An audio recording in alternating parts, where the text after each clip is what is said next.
ہمارا یہ جو دل ہے روزانہ 1,00,000 دفعہ دھڑکتا ہے. 1,00,000 دفعہ ہر انسان کا دل دھڑکتا ہے, اور 1,00,000 دفعہ دھڑکنے سے 10,000 لیٹر خون ہماری شریانوں میں ٹریول کرتا ہے روزانہ. اور ہماری شریانیں جو ہیں, وینز جو ہیں, ان کو اگر جوڑا جائے تو 1,00,000 کلومیٹر بنتی ہیں. 2.5 چکر پوری زمین کے بن جائیں ہر انسان کی شریانیں اگر جوڑی جائیں. ان ساری شریانوں میں جو خون ٹریول کرتا ہے دل کے ذریعے, کیا یہ خود بخود ہو رہا ہے؟ پھر اس کے بعد اس چیز کے اوپر غور کریں کہ ہمارے جو گردے ہیں روزانہ 25 دفعہ ڈائلیسس کرتے ہیں. ایک ڈائلیسس کی قیمت مارکیٹ میں تقریباً 3,500-4 ہزار روپے ہے. 4,000 کو آپ 25 سے ضرب دیں, 1,00,000 روپے کا کام ہمارے گردے مفت روزانہ کر رہے ہیں بغیر کسی تکلیف کے. ڈائلیسس کروانے کے لیے تو ٹائم دینا پڑتا ہے, تکلیف کاٹنی پڑتی ہے. یہ ہمارے گردے خود بخود چل رہے ہیں. کیا زمین و آسمان کی ساری مخلوقات مل کے جس بندے کے گردے فیل ہو جائیں وہ گردے چلا سکتی ہیں دوبارہ؟ یا دل فیل ہو جائے تو دل چلا سکتی ہے؟ یہ کوششیں ہوتی ہیں, بیٹری لگاتے ہیں, لیکن وہ کہتے ہیں کہ دل چل رہا ہے لیکن جان ختم ہو چکی ہے. اس طرح دل چلنے سے جان نہیں آ سکتی بیچ میں. پھر ہمارے پھیپڑے روزانہ 23,000 دفعہ سانس اندر کھینچتے ہیں, 23,000 دفعہ سانس باہر نکالتے ہیں. اور جو سانس اندر کھینچتے ہیں, آکسیجن جو ابزارو کرتے ہیں, یہ آکسیجن پورے جسم کے ہر خلیے تک پہنچتی ہے. اور ہمارے جسم میں خلیوں کی تعداد کوئی ہزاروں میں لاکھوں میں نہیں ہے. ایک انسان کے جسم میں 100 ٹریلین خلیے موجود ہیں. 100 ٹریلین, اور 1 trillion is equal to 1000 billion, 1000 ارب کے برابر.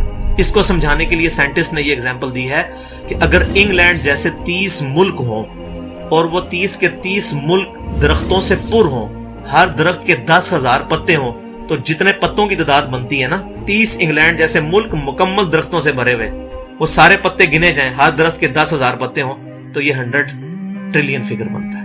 اتنے خلیوں تک آکسیجن روزانہ پہنچتی ہے. جسم کے اندر خلیے موجود ہے, اور ہر خلیہ ایک پرفیکٹ فیکٹری ہے, پاور جنریشن پلانٹ اس کے اندر لگا ہوا ہے. وہ اپنی خوراک تیار کرتا ہے, ہر خلیہ اس تک آکسیجن پہنچتی ہے, خون کا نظام پہنچتا ہے. یہ سارے کا سارا کمپلیکس سسٹم کیا خود بخود ہو رہا ہے؟ زمین و آسمان کی ساری مخلوقات مل کے یہ کام نہیں کر سکتی, جس کے بارے میں ہمیں وہم ہو گئے شاید یہ خود بخود ہو رہا ہے. پھر اپنی آنکھوں کے اوپر غور کریں. ہماری آنکھیں روزانہ 12,000 دفعہ چپکتی ہیں. ایسے 12,000 دفعہ اگر ہم اپنے یہ ہاتھ کو الٹا کر کے ایک دوسرے پہ یوں رگڑیں نا, تو میرا خیال ہماری کھال اتر جائے. اس سے زیادہ نازک چیز ہماری آنکھ ہے, لیکن اس آنکھ کے درمیان ایسا لیکوڈ موجود ہے کہ جو اس آنکھ کو گھسنے نہیں دیتا اور تکلیف نہیں ہوتی. وہ لیکوڈ تھوڑا سا زیادہ ہو جائے تو خام خواہ ہمارے آنسو بہنے شروع ہو جائیں. جیسے ہمارے گلے میں بھی تھوک موجود ہے, یہ تھوڑا سا زیادہ ہو جائے تو رال ٹپکنی شروع ہو جاتی ہے. کئی لوگوں کو آپ دیکھتے ہیں بیماری ہوتی ہے, ایک زیادہ مقدار میں ہو جائے تو رال ٹپک جائے, کم ہو جائے تو ہم بول نہ سکیں, ہمارا گلا خشک ہو جائے. یہ اتنا کمپلیکس نظام خود بخود ہو رہا ہے. اگر ہم روزانہ 12,000 دفعہ ایسے کریں نا آنکھیں خود سے, تو تھک جائیں. لیکن یہ بلا ارادہ یہ ساری کی ساری چیزیں کسی کنٹرولنگ اتھارٹی نے اس کو ٹائنیسٹ ڈیٹیل تک کنٹرول کیا ہے کہ جو ہمارے اختیار سے باہر خود بخود ہماری آنکھیں چل رہی ہیں. جب کوئی خطرہ سامنے آتا ہے, اندھیری چلتی ہے, نہ چاہتے ہوئے خود بخود ہماری آنکھیں یوں بند ہو جاتی ہیں. پھر اس کے اوپر پلکوں کے اوپر بال ہیں, اور نہ صرف یہ بال, اپنے ناخنوں پر غور کریں. گوشت میں سے ناخن نکل رہے ہیں. یار گوشت کے اندر کون سا مٹیریل ہے جو یہ ناخن باہر نکال رہا ہے؟ یہ گوشت میں سے دانت نکل رہے ہیں, یہ گوشت میں سے گھاس نکل رہی ہے. یہ دیکھیں گھاس, یہ بال نکل رہے ہیں. جو بندہ پاگل ہو جاتا ہے, یار گوشت میں سے اتنی مشکل چیزیں کیسے نکل رہی ہیں؟ اور ناخن ہمیں کاٹنے پڑتے ہیں لیکن دانت کاٹنے نہیں پڑتے. یہ ایک خاص مقدار پہ جا کے رک جاتے ہیں. یار دانتوں کا کوئی باپ ہے جو ان کو کہہ رہا ہے کہ اس کے بعد تم نے نہیں بڑھنا؟ سر کے بال بڑھتے ہیں لیکن یہ ہمارے یہ والے بال نہیں بڑھتے, ابرو کے بال نہیں بڑھتے. اس کو کون کنٹرول کر رہا ہے؟ یہ ساری کی ساری چیزیں کیا خود بخود ہو رہی ہیں؟ جو چیزیں بھائیوں کرنے سے نہیں ہو سکتی, انسان اپنی چیزیں خود کنٹرول نہیں کر سکتا, تو خود بخود وہ کیسے ہو رہی ہیں؟ اس سے بڑی تو بیوقوفی اور کوئی چیز نہیں.